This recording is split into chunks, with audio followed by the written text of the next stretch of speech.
I was born into extreme poverty. Poverty as a result of poor decisions made by a young mother. You see, my mom was 19 when she became pregnant with me, and she already had a 2-year-old son.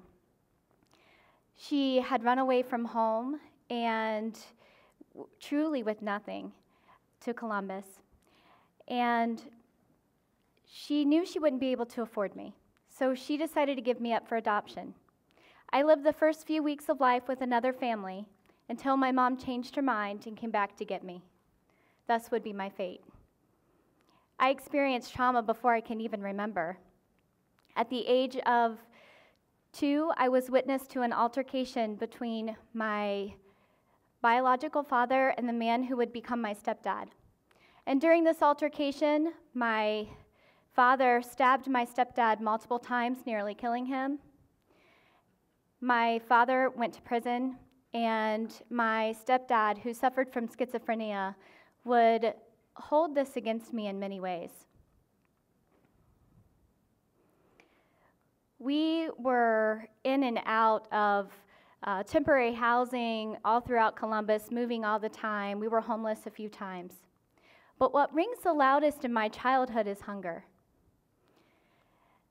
Now, my earliest memories consist of food lines at community pantries, standing out in the cold for an expired deli sandwich. Oftentimes, school lunch would be the only meal for that day. I remember on several occasions feeling nearly paralyzed by hunger. Now, we were on government assistance. Now, this was back when food stamps came in the form of a coupon booklet, which made it actually very easy to sell. And so that's what my mom and stepdad did. Most of the time, the food stamps were sold or traded for something other than food. And in fact, my brother and I were tasked in helping in these efforts.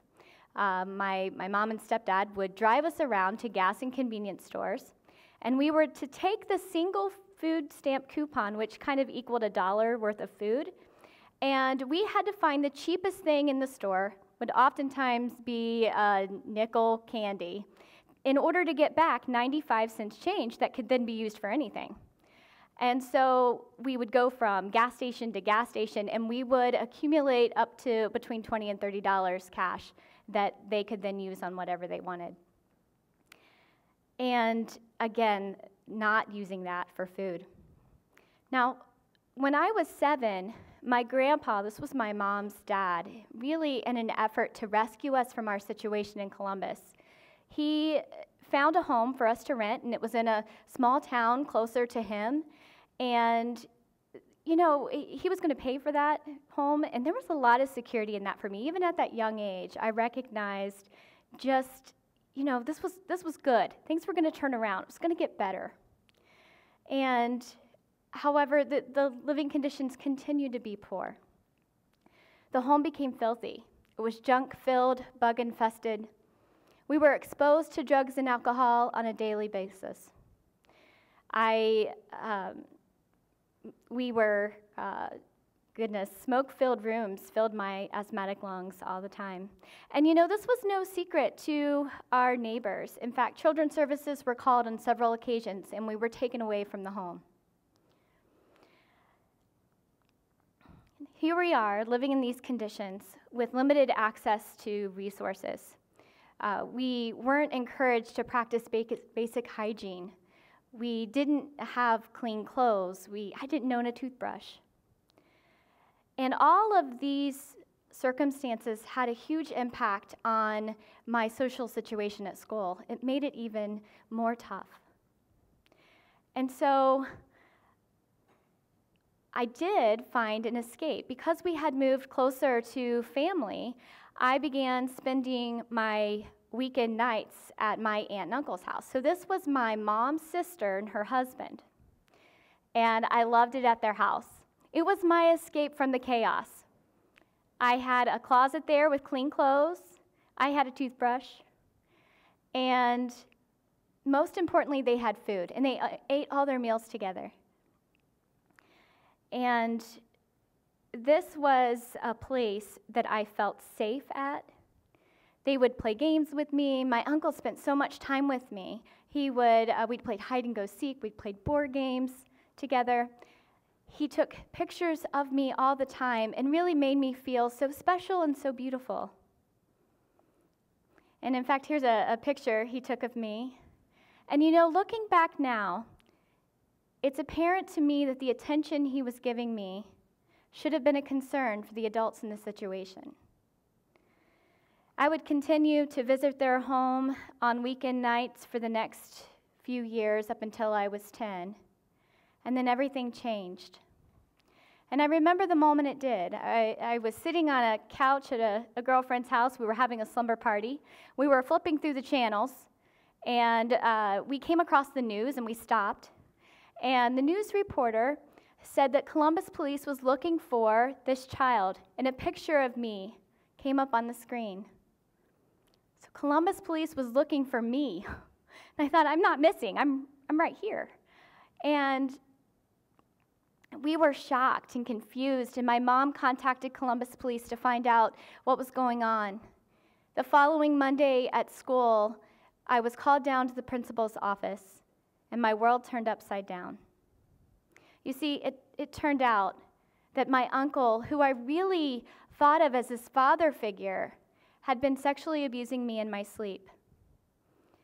He had photographed the act, and he attempted to develop the pictures. He took the film to a local photo printing company, and he used an alias to try to get the pictures developed. And they turned them into Columbus Police, which is why Columbus Police was looking for me. And there was a trial that disrupted life for me in every way for the next year and a half. Now, this all ended abruptly as the morning I was to take the stand, my uncle committed suicide. But life for me continued. I continued to experience adversity. I continued to experience hunger. I continued to experience a lack of resources. And now, to add to that, I was viewed as a victim. In every way, everyone viewed me as a victim at school, in my community, and I believed it. And I lived as a victim until I was 15. When I was 15, I started to change my mindset. I decided I didn't like the path my life was on, and I wanted to do something about it. So I asked if I could move in with my grandpa. And this move created such a brighter path for me. Now, my grandpa couldn't give me everything I wanted, but he certainly made sure I had everything I needed. I graduated high school. I started working full-time during the day. I went to school at night at Franklin University. And ironically, I was a part of an advertising campaign for them that was titled, "What's Your Potential?" And my photo ended up on billboards all over Columbus. And my grandpa was so proud, he drove around all over Central Ohio searching for these billboards in an effort to take a picture of every single one, even though they all look the same. I believe our stories don't necessarily have to determine who we are, who we become. Instead, I believe our stories inspire us to make choices. All of us in this room have had to face challenges and adversity in life, some more severe than others. We've all had to deal with fear, doubt, uncertainty, and loss. But it is our mindset, the way we frame a situation, be it positive or negative, that determines how we respond. Author Brené Brown, in her book, Rising Strong, says that when we deny our stories, they define us.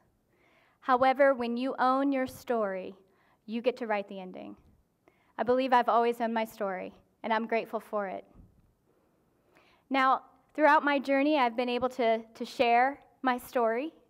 And when I do share my story, I'm often asked, what's made you different? And I know it has always been my perspective. It's always been my way of thinking. So I'm going to share with you 3 ideas I feel have had an impact on my outcomes and really encourage you to take this away today as you aim to reach best outcomes in your journey as you face adversity. Keep these 3 ideas in mind. The first is optimism, but optimism that is rooted in reality. I've always been a very positive person. It's just innately who I am. However, I've also been well aware of my current reality. And where there is adversity and challenge, there must be action. Being a realistic optimist means that we recognize where our control is in a situation, recognizing control, and really embracing the idea that this too shall pass. The next idea is forgiveness, and there is power in forgiveness. This means acknowledging negative emotions and then deliberately releasing feelings of resentment. I remember being incredibly intentional at the age of 12 to forgive my uncle for what he had done to me because that weight was too heavy to bear. I forgave my mom at the age of 17 for the environment that I grew up in, and today we have a wonderful relationship. With forgiveness comes peace of mind. With forgiveness, we are free from corrosive anger that just will eat us away if not. And forgiveness allows us to move forward. And finally, continuous growth. Boy, I spent way too much time as a kid comparing myself to other people. They all had more than me. They did it better than me. And I remember when I was 15 and I wanted to make a change, that I would stop doing that. Instead, I would aim to be better than I was the day before, every day. And I can say I'm still working on me. Today, life's pretty wonderful. I'm the first in my family to overcome the barriers of poverty. I'm the first to achieve higher education. I have a beautifully blended family. I have friends who have been with me every step and stumble of the way. I have a warm home with food. And I am creating such a bright future for my children. And the best part is, I get to instill these life lessons in the work I do here at Nationwide Children's. In my work in organizational development, I get to teach others how their thinking has a direct impact on their behaviors and ultimately their results. I get to teach about gratitude, forgiveness, optimism, continuous growth. And I believe these life lessons do make us better care providers in helping us reach best outcomes and ultimately helping perhaps a child with a similar story as mine. Thank you.